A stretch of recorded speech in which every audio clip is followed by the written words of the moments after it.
Time now for the Friend Zone, where we invite one of our friends from within the building here at Fox onto the show. Tonight we're joined by Bill O'Reilly, host of the highest-rated show in cable news for many years running, The O'Reilly Factor. Mr. O'Reilly, thanks for joining us. Yeah, the Friend Zone. It's kind of like the Twilight Zone. You look a little like Serling, Rod Serling, you know, when he was a younger guy. Serling. You just need a cigarette, you know, traveling through another dimension.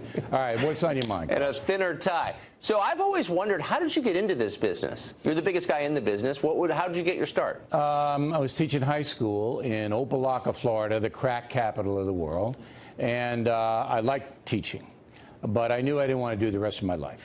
So I went back to Boston University. I got a master's degree in broadcast journalism, and then I just worked my way up. I started in Scranton, Pennsylvania, with the real folks, and I think that's where I got my affinity for the regular folks.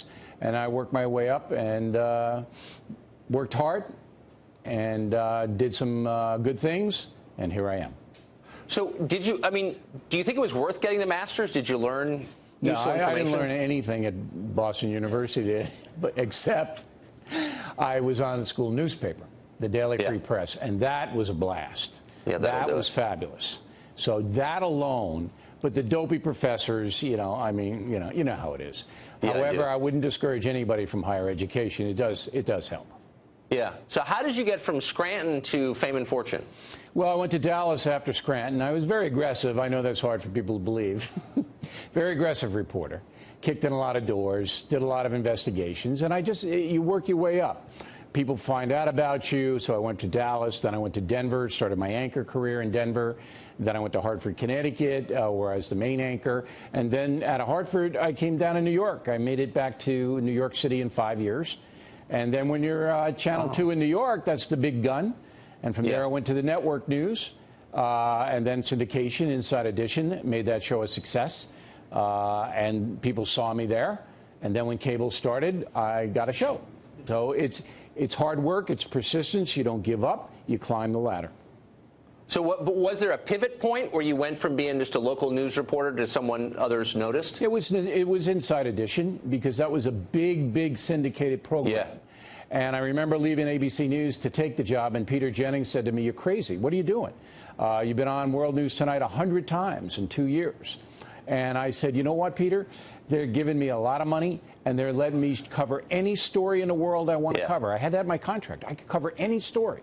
So I went to Vietnam, I went to Australia, I was there, the Berlin Wall came down, I got an unbelievable amount of experience. The show became a hit. People noticed that I could drive a show, and once that happens in the TV industry, then you get other opportunities. Do you ever miss teaching?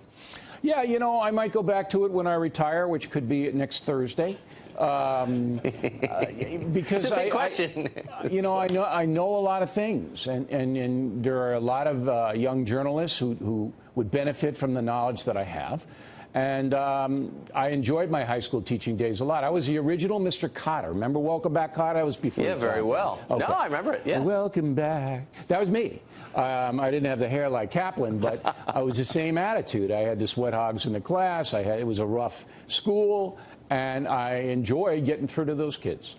But do you think you'd fit in now? I mean, a lot has changed since that era, and teachers are very sensitive, and they don't want to trigger anyone. How would you fit in? I'm a sensitive guy, as you know, and believe me, if I were back in the classroom, we would be retro-rocketed right back to 1972.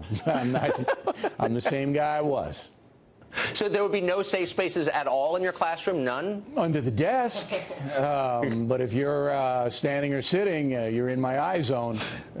You take what comes. That's so ominous. I love it. I am an ominous guy. You know that. That's the best. Right. Bill O'Reilly, thank you very much. That was great. All right, Rod, thanks for having me in, and the signpost up ahead.